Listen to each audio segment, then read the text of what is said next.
Welcome to our Academy training. Tonight we're going to be talking a little bit about Han Solo.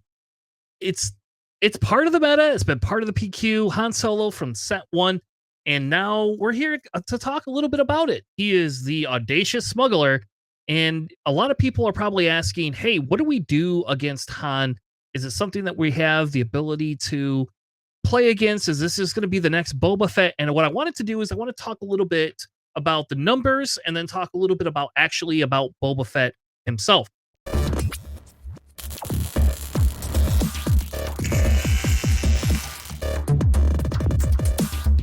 So the first thing we do is we have a full PQ breakdown. Currently, this is up to date as of 119 with the results that have been reported. So there's probably a few varying things, but the big thing that you'll see that is highlighted on the screen is Boba Yellow has made 73 top 8.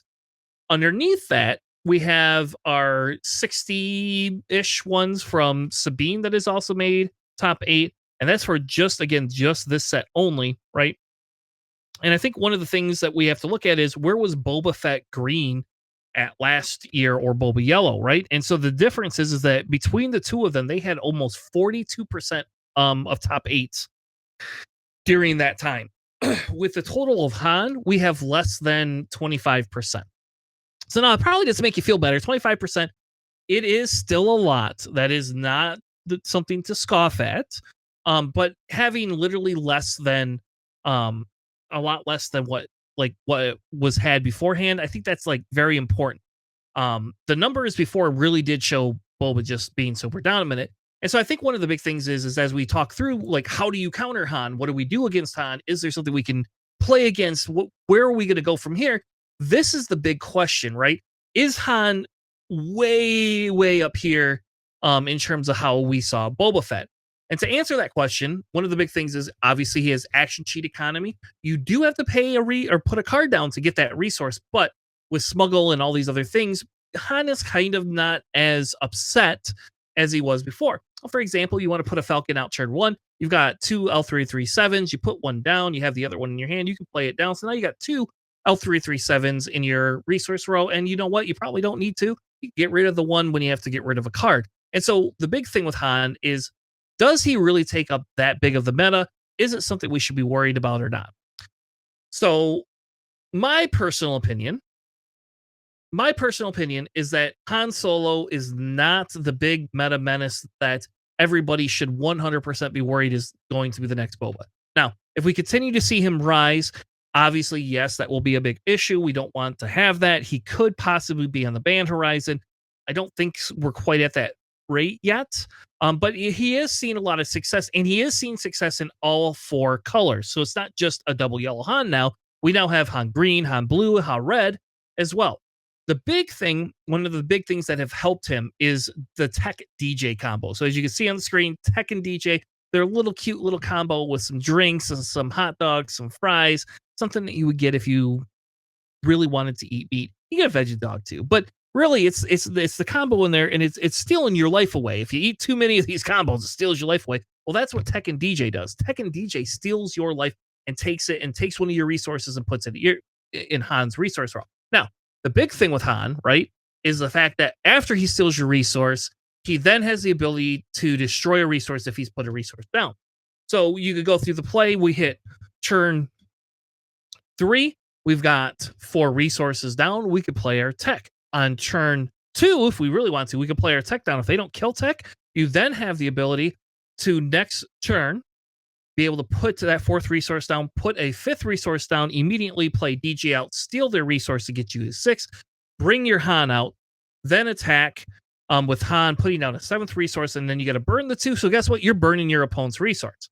So one of the big feel bad is that you get to steal somebody's resource and then you get to kill it, and they don't get their resource back. Now, if they kill DJ before the end of the turn, you're on a golden path. But a good Han player will be able to get that DJ combo off. Now, that's not the only thing that makes this deck powerful. There is lots of other synergy. Han has the ability to have his Han unit come out the same unit he comes out. He can do it for a lot less resources if needed. Han also has the ability to essentially be able to play stuff like Kira to help stop you from being able to play cards unless you can kill Kira. Um, Han has the ability with the whole package with the Falcons and the Waylay, some ambush, all sorts of crazy different things. And then to top it off, he's got new toys in this new set. So Han can be a menace. So the questions that always come up are, what do we do about Han? Should you just be playing Han? And is there any counters to Han? What I'm here to tell you is there is, I feel, counters to Han. One of the big counters that we get to see, right, is we are seeing counters such as um the ability to play blue cards, right? Perilous Position exists. That's a thing. It's neutral. It can go in either of the decks. Perilous Position is a great card that you're able to play against it. Takedown is a thing. You can work around. You can hold your hand. You can be a little bit less cagey. You can work around the DJ play when they bring their tech out. You can kill tech right away so that the DJ can't come out. If they take the DJ out, you can kill the DJ still. Even if they take your resource on turn 5, you still have the ability to play takedown. There's a lot of different things that you can do in the blue package. But do you all want to run the blue package? I don't know, because not everybody wants to have to run blue. Can you outpace them? Can you do all these other things? I think you can. I think Han Yellow isn't the best into absolutely everything.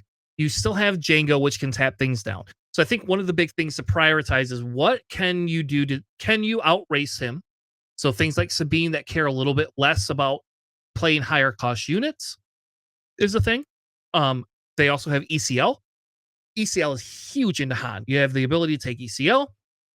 You can run right into Han, and now you have the ability to have something that can just insanely take down um your different units. And like that is a good thing. Like we also have Plo Koon. Plo Koon can be ambushed out. Han's typically trying to go to base. Han's not always trying to control your resources. So I mean, if they're playing some of their things and you could claim, a lot of times they will forfeit that fourth resource churn a little bit if they already have tech out, and they'll just basically go to claim so that way they can be able to play their DJ combo right away. But if you know that it's coming, there's things like Scanning Officer that you could play in green. Scanning Officer does very well. You also have Spark of the Rebellion for heroes. You have the ability to put Regional Governor down. Regional Governor is a great addition to a blue deck. Allows you to kind of say, hey, no thanks to you. You can also you can also use Force Throw, which is a neutral red card. And yeah, you don't always hit their specific combo, but if you're making Han get rid of his cards, he's not going to be as desirable to put stuff down.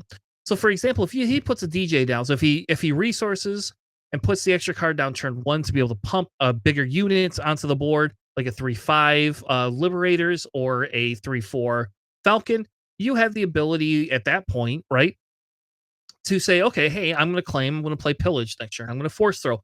And what it does is it stops them from being able to, just ramp by dumping their cards. So, for example, if a Han player is a good Han player, they play their tech down.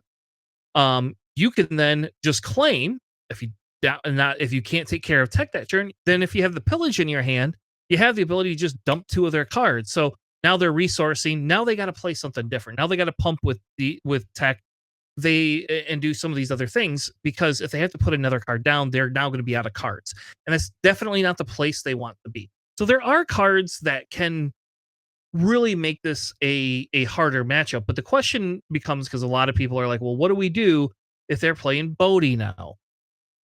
Well, that's a problem, right? So Bodhi can help strip out some of these other cards, but that means they're also not playing their tech DJ combo as early, which gives you a little bit more resource and bang for your buck.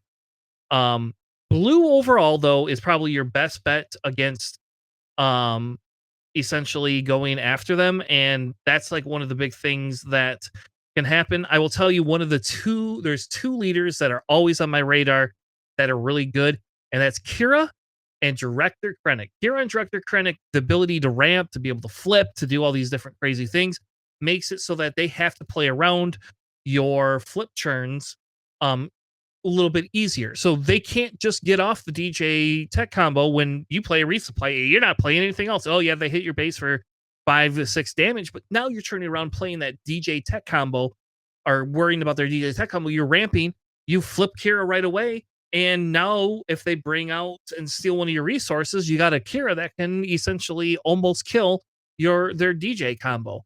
And if you haven't played any of your other cards, you have an ECL you can dump into there. You could play Death Troopers. There's so many other things that can go into there. If you're in yellow, you can ambush a Cloud Rider at that point. You sell the resources, then you get your resource back. There's just so many different things that you can do in blue, green, and blue yellow villain that it does help um be able to stop that. ECL is one of the biggest direct counters to this DJ tech combo. Being able to ECL out anything, and I know you have to play green for it, but being able to ECL out anything makes it so much easier to just kill that combo on the spot. Um Same way as like Palpatine being able to help and go into that guy by putting sentinels down. That's just one of the big the big things, the way to be able to take care of that. So now you're gonna probably say, Chris, do should I switch to Han Solo? Well, I don't know. Do you like to play a little bit more complex deck? Then yes. Do you have a showcase? You wanna play? Then yes. But I don't think Con One is so unbeatable that we have to swerve to him. Kind of like Boba a little bit was. Boba, had a good direct counter. Sabine was really good for a little while and then became really hard to win against Boba. But then like larger control things like Palpatine was super good into Boba, but Palpatine was not good with Sabine. And so um it was hard to get that Boba counter with being around and same and vice versa. And so this deck control can still work hard into some of the other Sabine and aggro decks, but with the top targets now, but has the ability to take down some sort of Han deck. So I think blue, if we're talking about the best route to beat Han, blue is probably the best route to beat Han. If you don't want to play blue of any sort, then what you need to do is look at your red and being able to either red or play green and ramp faster than them. Because if you ramp faster than them, then you have the ability to stop their hand. And a lot of times what they'll do is if they know you're a ramp deck, they'll play a spark to try to stop your ramp. So your best bet is to mulligan for a couple of ramp, hold on to two of them. That way it gives you the best ability to ramp going forward into the future. Well, I hope this was helpful for you. As you can see, I've displayed a couple of the cards of the different things, different ways that you can kind of tech against this Han Solo. I do think that Han is going to be a big thing this set for PQs. We don't know what'll happen with set 4, but I do think for this set we are going to see a lot of Han. So it's something that you should be preparing for if you're not playing it and you want to be able to beat it, because it is hitting a lot of the top tables now that people have had the time to put some reps in with it. And I think it's a good deck, and I think it's a good, I think if you want to play against it or you want to play it, great. But I do think that you have to understand what that meta is, and can you just start teching a little bit of your decks away from Sabine to be able to tech into Han a little bit more, to help you be able to get a few more wins in your PQ. With that being said, hopefully you have some success in either murdering that Han deck or taking it and playing it and winning your PQ. That being said, thank you all. Have a good night.